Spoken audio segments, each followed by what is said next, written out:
제4강 요양보호사 서비스에 대해서 살펴보겠습니다.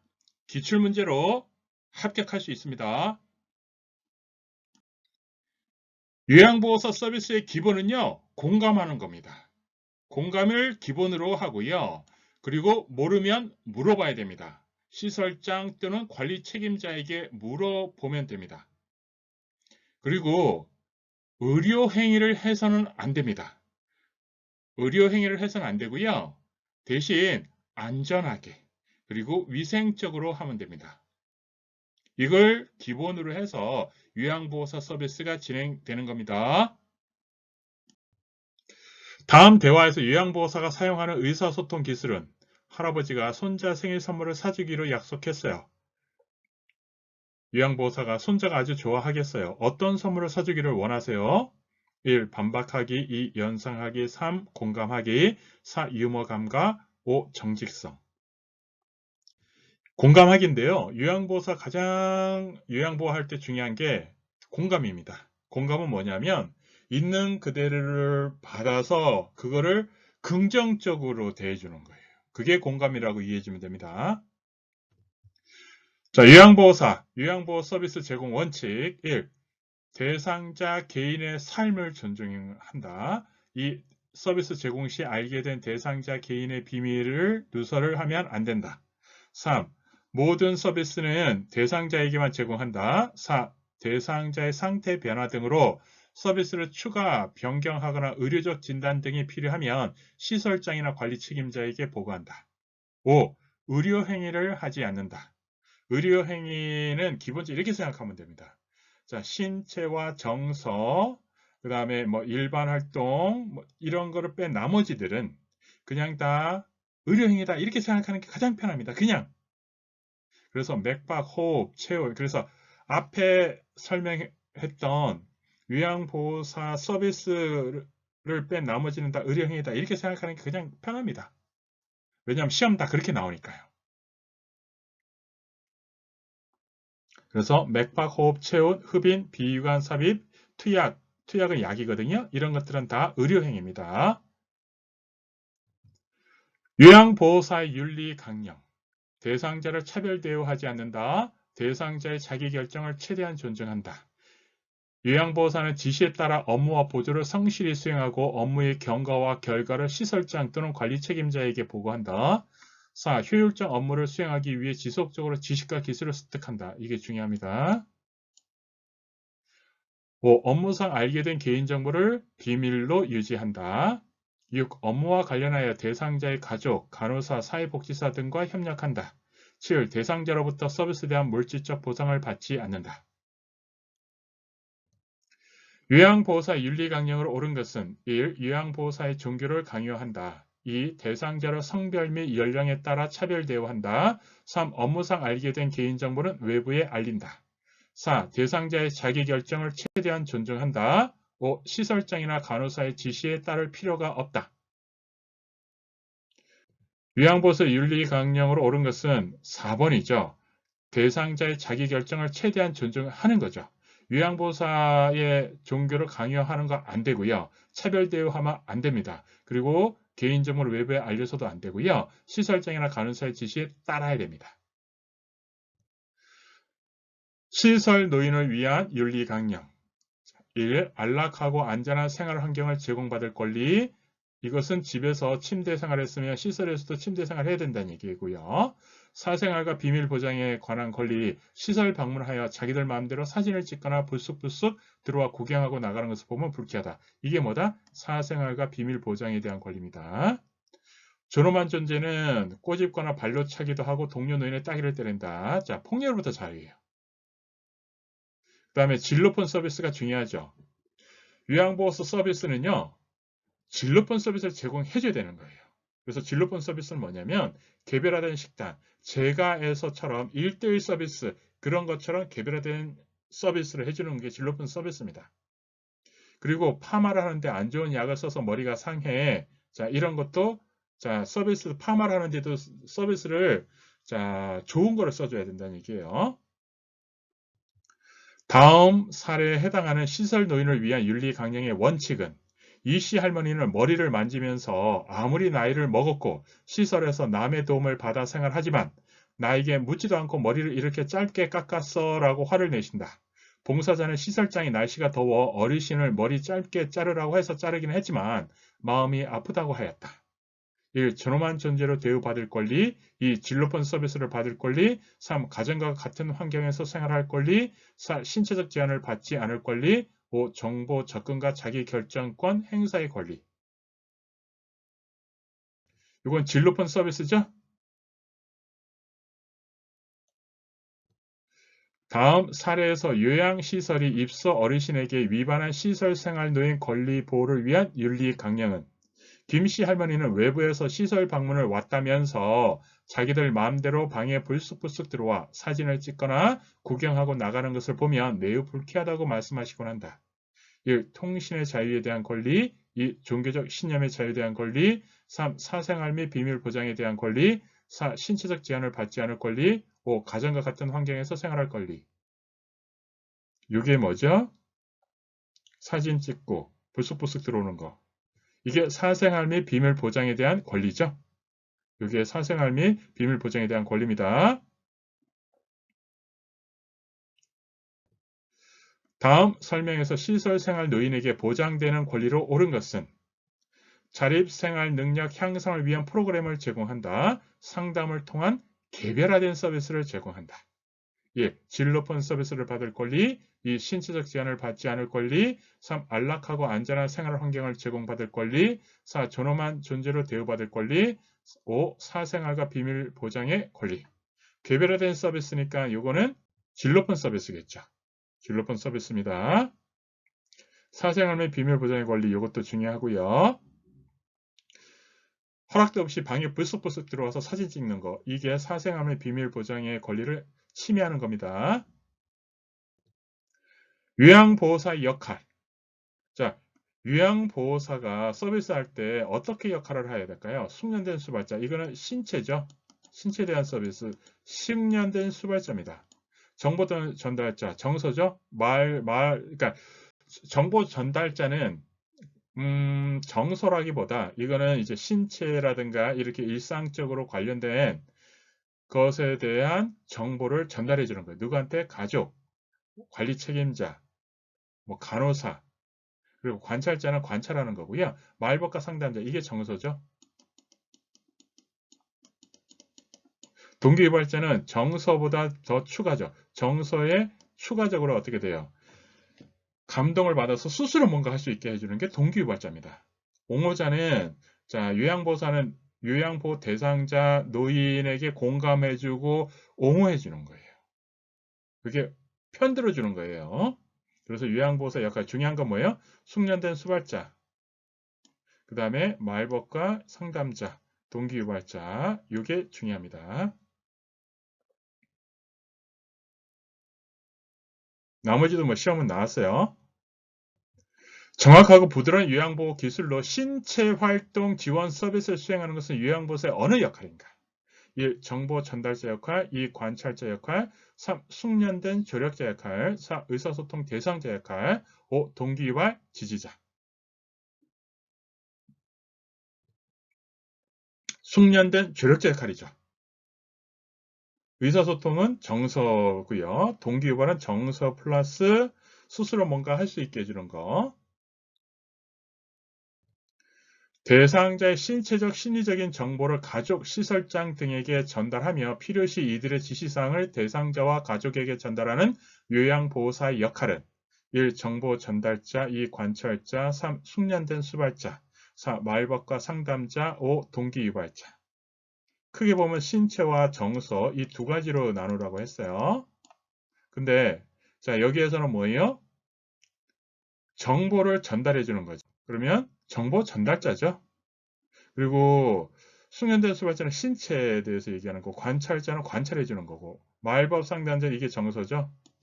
그리고 동기유발자는 정서에 플러스 한 번 더 수술할 수 있게끔. 대상자의 신체적 심리적 변화와 이상 유무를 발견하고 찾아내는 요양보호사의 역할은 발견하고 찾아내는 거죠. 1. 정보 전달자 역할, 2. 관찰자 역할, 3. 숙련된 조력자 역할, 4. 의사소통 대상자 역할, 5. 동기유발 지지자. 이거는 관찰자 역할입니다. 관찰자. 관찰하는 거예요. 요양보호사가 숙련된 수발자 역할을 잘 수행하기 위해 우선적으로 갖춰야 할 것은 1. 대상자의 신체적 심리적인 정보를 시술장에게 신속하게 전달한다. 2. 대상자의 질병의 변화에 대한 증상을 세밀하게 관찰한다. 3. 요양보호 서비스에 대한 지식과 기술을 지속적으로 습득한다. 4. 효율적인 의사소통 기법을 활용하여 적극적으로 대상자와 접촉한다. 5. 대상자의 능력을 최대한 발휘하도록 동기를 유발하며 지지한다. 숙련된 수발자는 몸에 대한 거죠. 자, 이것은 지식과 기술을 지속적으로 습득하는 거예요. 자, 1번 한번 보면 신체적 심리적인 정보를 전달하는 거니까 정보 전달자. 그리고 증상을 세밀하게 관찰하니까 이거는 2번은 관찰자. 그리고 4번은 효율적 의사소통 기법을 활용해 적극적으로 대상자와 접촉한다. 이게 말벗과 상담자. 5번 대상자의 능력을 최대한 발휘하도록 동기를 유발하며 지지한다. 이게 동기 유발 지지자. 다음 사례에서 요양보호사의 수행 역할로 옳은 것은 편마비 대상자가 잔존 기능을 최대한 발휘할 수 있도록 요양보호사가 지지를 하였더니 환자 스스로 식사와 옷 입기를 할 수 있게 되었다. 스스로 하는 거죠. 자, 뭔가 했더니만 스스로 하는 거예요. 1. 관찰자, 2. 옹호자, 3. 수발자, 4. 동기유발자, 5. 정보 전달자. 자, 이건 동기유발자입니다. 동기유발자. 동기유발자.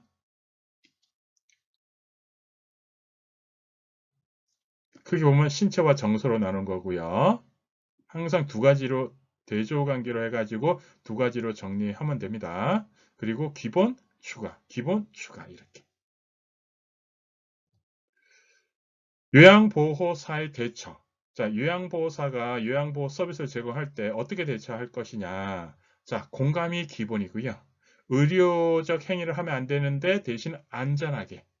그리고 성희롱이 일어나면 이때는 단호히 거부 의사를 표현합니다. 자, 침해 대상자가 자신의 물건을 훔쳐갔다고 의심하며 화를 낼 때 대처 방법으로 옳은 것은 공감해 주는 거예요. 일단 다른 물건을 건네준다. 2. 나중에 찾아주겠다고 설명한다. 3. 아무도 가져간 사람이 없다고 단호하게 말한다. 4. 의심하는 것을 부정하거나 설득하지 말고 함께 찾는다. 5. 누가 가져갔다고 생각하는지 묻고 그 사람을 만나게 해준다. 침해 대상자에게 서비스를 제공하는 것은 가장 기본은 공감이라고 했어요. 그래서 이게 4번이 공감이죠. 의심하는 것을 부정하거나 설득하지 말고 함께 찾는 거.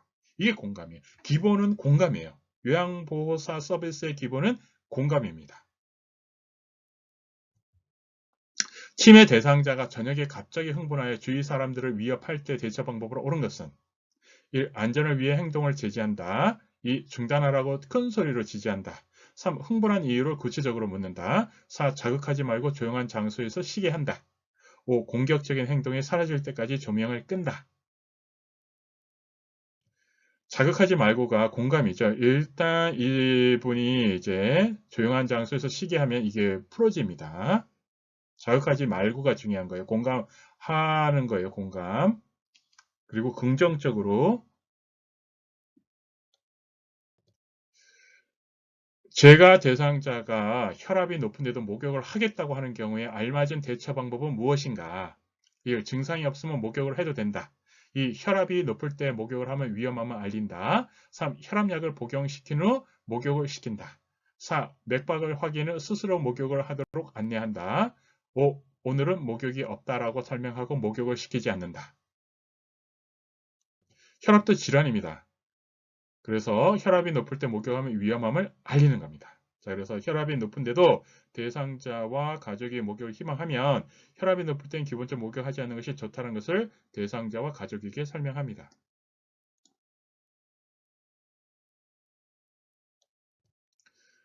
어르신의 얼굴, 손을 닦거나 로션을 발라줄 때 요양보호사의 손을 잡거나 만지는 경우에 대처하는 방법으로 옳은 것은 1. 과감하게 어르신을 밀친다. 2. 주변 사람이 들리게 큰 소리를 지른다.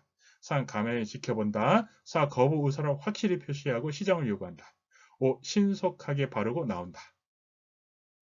자, 성형이로 땐 단호하게 대처하는 거예요. 그래서 4번입니다. 거부 의사를 확실히 표시하고 시정을 요구하는 겁니다. 자, 법적인 소송에 휘말리지 않기 위해 다음을 준수합니다. 항상 첫 번째가 중요해요. 대상자의 권리를 보호합니다. 요양보호 서비스 제공 시 정해진 원칙과 절차에 따르고요. 제공된 요양보호 서비스 내용을 정확히 기록합니다. 대상자의 상태 변화를 세심하게 관찰하며 이를 정확히 기록합니다. 제공해야 할 서비스 내용 및 방법이 확실하지 않을 때는 도움을 청합니다. 누군가에 의해 대상자가 학대를 받는다고 의심되는 경우는 보고하거나 신고합니다.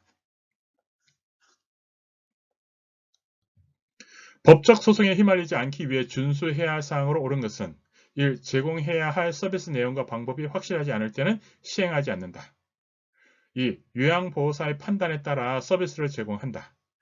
3. 대상자의 개인적인 권리를 보호한다. 4. 대상자의 상태는 중요한 것만 기록한다. 5. 시설장이나 간호사에게 보고한 내용은 기록하지 않아도 된다. 중요한 것은 대상자의 개인적인 권리를 보호하는 겁니다. 자, 제공해야 할 서비스 내용과 방법이 확실하지 않을 때, 이럴 때는 뭐예요? 요양보호사가 그것을 잘 몰라서 그럴 수도 있어요. 그래서 이거 물어봐야 돼요. 확실하지 않으면 물어보는 게 가장 좋습니다. 요양보호사 판단, 스스로 판단하는 게 아닙니다. 이 스스로 판단, 이렇게 요양보호사 판단 없다라고 이해해줘도 돼요. 그래서 서비스에 제공되어지는 그것을 기준으로 해서 서비스를 제공해 주는 겁니다. 신체와 정서. 중요한 것만 아니죠. 자, 기록해야 되는 것은 기록 다 하는 겁니다. 대상자의 상태는 다 기록을 하는 거예요. 기본적인 것은 다 기록하는 겁니다.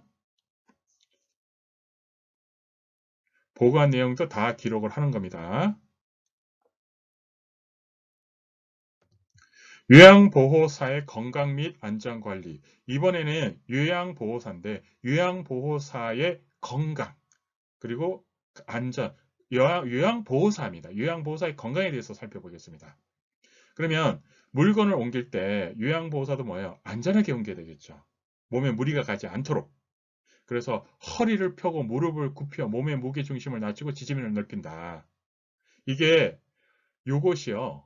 그대로 요양보 노인 대상자를 이동할 때도 똑같이 이게 시험에 나와요. 그러니까 이것만 이해를 하면 똑같이 이걸 기준으로 해서 문제를 풀어도 됩니다.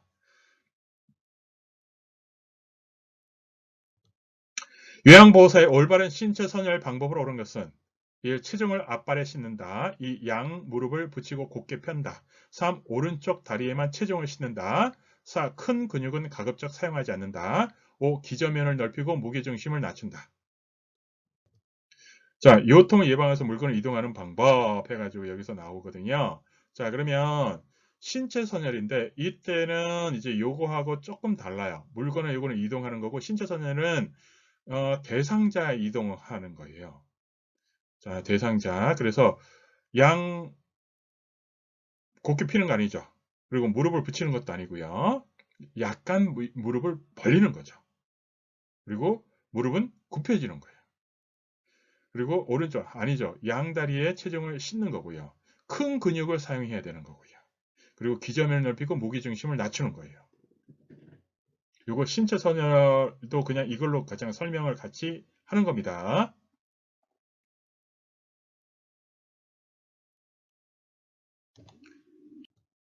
신체 손상을 예방하기 위한 요양보호사의 신체 정렬 방법으로 옳은 것은 1번, 2번, 3번, 4번, 5번. 자, 신체 정렬 방법으로 옳은 것은 신체 손상을 예방하기 위한 거예요. 2번이죠. 자, 요양보호사가 물건을 옮길 때 신체 손상을 예방하기 위한 신체 정렬 방법. 이거 똑같습니다.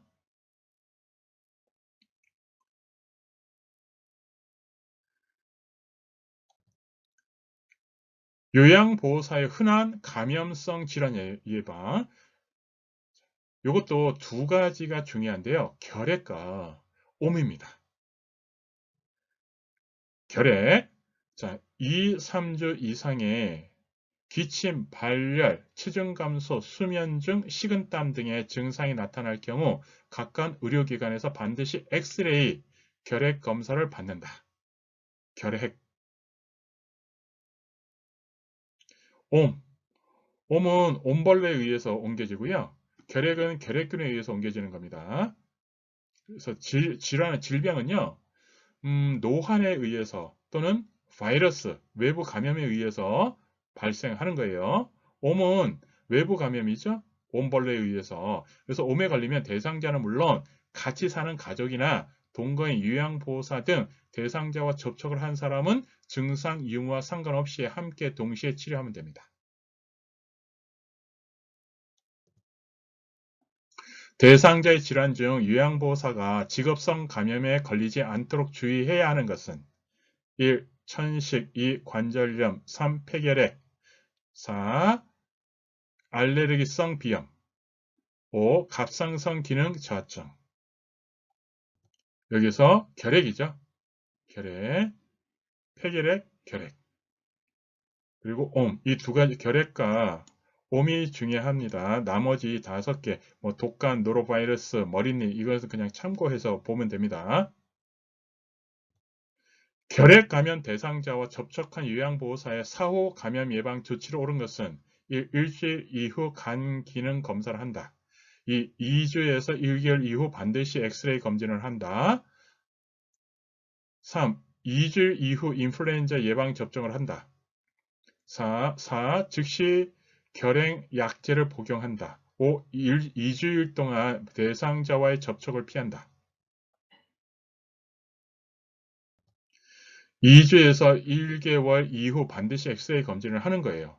왜 이후냐면, 자, 이게 결핵이 감염이 되면요. 한 2주 정도 잠복기가 있어서, 그래서 2주에서 1개월 이후 이제 가서 엑스레이 검진을 받아야 돼요. 결핵은.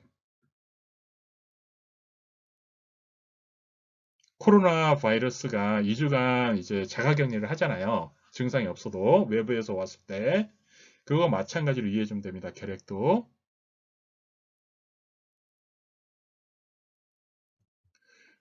요양보호사 자신의 감염 예방을 위한 위생관리 방법으로 옳은 것은 1. 구강위생을 위해 1회 칫솔질한다. 2. 손은 감염되기 쉬우므로 로션을 바르지 않는다. 3. 마스크는 구강염을 유발하므로 착용을 피한다. 4. 청소나 오염물질을 처리할 때는 멸균 장갑을 착용한다. 5. 피부에 있는 미생물의 수를 감소시키기 위해 매일 샤워를 한다.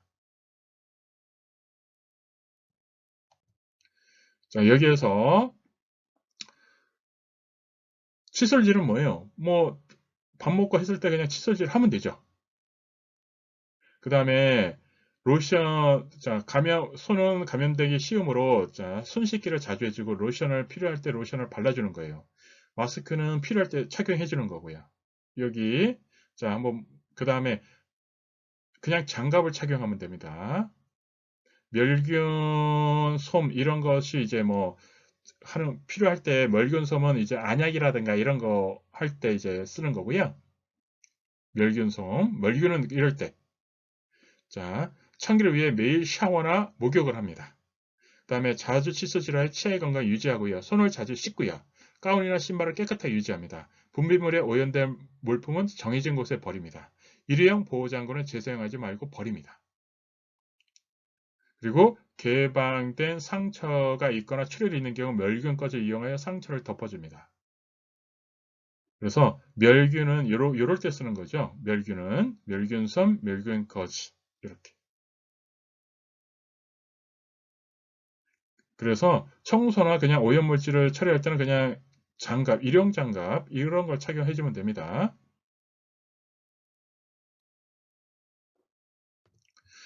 노인 학대 예방. 노인 학대 유형이 신체적 학대, 정서적 학대 이게 기본이죠. 신체 정서. 그다음에 성적 학대, 경제적 학대, 방임, 자기 방임. 그다음에 유기는 버리는 거예요. 신체적 학대는요. 몸에 가하는 학대. 정서적인 학대는 말로 가하는 학대. 경제적인 학대는 돈과 관련된 학대. 방임은 방치하는 거예요. 병원에 아픈데 병원에 데려가지 않는 거. 자, 밥을 제대로 챙겨 드시지 못하는데 방치하는 거. 자기 방임은 이게 심리적인 거하고 결합되는 거예요. 자기 스스로 놔버리는 거예요. 자, 살펴볼게요. 화가 난 며느리는 내가 놓친 애 때문에 진짜 힘들어서 못 살겠어. 안 들어오고 뭐해요? 라며 고함을 질렀다. 고함. 정서. 말로 하는 정서서 같대. 집으로 가는 길에도 걸음이 늦는다고 밀어 넘어뜨리고 빨리 일어나지 않는다고 양 주먹으로 수차례 구타하고 발길질을 하여 시어머니를 넘어뜨리는 거. 이게 신체적 학대입니다. 집에서 늦은 저녁 식사를 하고 소파에 앉아 쉬고 있는 시어머니께 에이 꼴도 보기 싫은데 빨리 방에나 들어가지 왜 거기 앉아 있는 거야? 죽치고 앉아 있지 말고 빨리 들어가요 라고 소리를 질렀다. 소리 정서각대죠?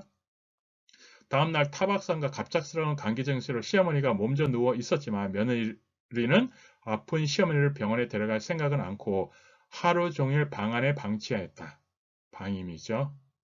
며칠 후 시어머니 생신을 맞아 방문한 작은 아들이 유치원 용돈을 빌려달라고 하여 다 써버리고 경로연금이 지급된 통장과 도장을 가져가서는 돌려주지 않았다. 경제적 학대입니다. 이런 일들이 반복되다 보니 시어머니는 삶의 의욕을 잃었는지 세수도 하지 않고 식사도 제대로 하지 않아 몸이 날로 쇠약해져 갔다. 이게 자기 방임. 자기 스스로 방치하는 거예요. 자기 방임.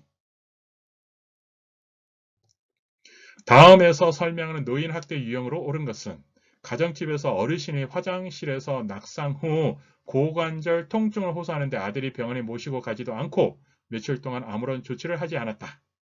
1. 유기 2. 방임 3. 신체적 학대 4. 재정적 학대 5. 정서적 학대. 방임이죠. 방치하는 겁니다. 다음에 노인학대 유형으로 옳은 것은 의도적으로 약을 복용하지 않아 건강이 악화되었다. 물과 식사를 섭취하지 않는다. 의도적이죠. 1. 유기 2. 방임 3. 자기방임 4. 재정적 학대 5. 신체적 학대. 재정적은 경제적 학대입니다. 자기방임입니다. 자기방임. 자기 스스로 놔버린 거예요. 본인 일부 부담금을 장기간 미납한 사유로 특별한 보호 조치 없이 시설 노인을 퇴소시키는 행위는 노인학대 유형 중 무엇에 해당하는가? 1. 유기 2. 방임 3. 경제적 학대 4. 신체적 학대 5. 언어 정서적 학대. 경제적 학대죠? 경제적 학대입니다. 금전과 관련된 학대가 경제적 학대입니다. 노인 학대 유형 중 대상자에게 정서적 학대의 징후가 보이는 것은 1. 설명할 수 없거나 치료받지 못한 상처가 보인다. 2. 말하기를 꺼려하거나 불안한 모습으로 눈치를 본다. 3. 걸을 때나 앉을 때 어려움이 있다. 4. 영양실조나 탈수 상태가 나타난다. 5. 가족 및 보호자와의 연락과 왕래가 두절되었다. 정서는 말이죠. 그래서 2번입니다. 자, 정서는 말이에요. 말로 하는 학대입니다. 그래서 말하기를 꺼려하거나 불안한 모습으로 눈치를 보는 게 정서 학대의 징후입니다. 노인 학대 행위자에 대한 상담과 교육, 노인 학대 사례 신고 접수, 학대 사례에 대한 사례 관리 절차를 지원하는 노인 복지 시설로 옳은 것은 1. 재가방문 요양센터 2. 노인 공동생활가정 3. 노인복지관 4. 노인 요양 공동생활가정 5. 노인보호 전문기관. 학대와 관련해서 노인보호 전문기관 이거를 반드시 기억해야 됩니다. 여러분들 합격하세요.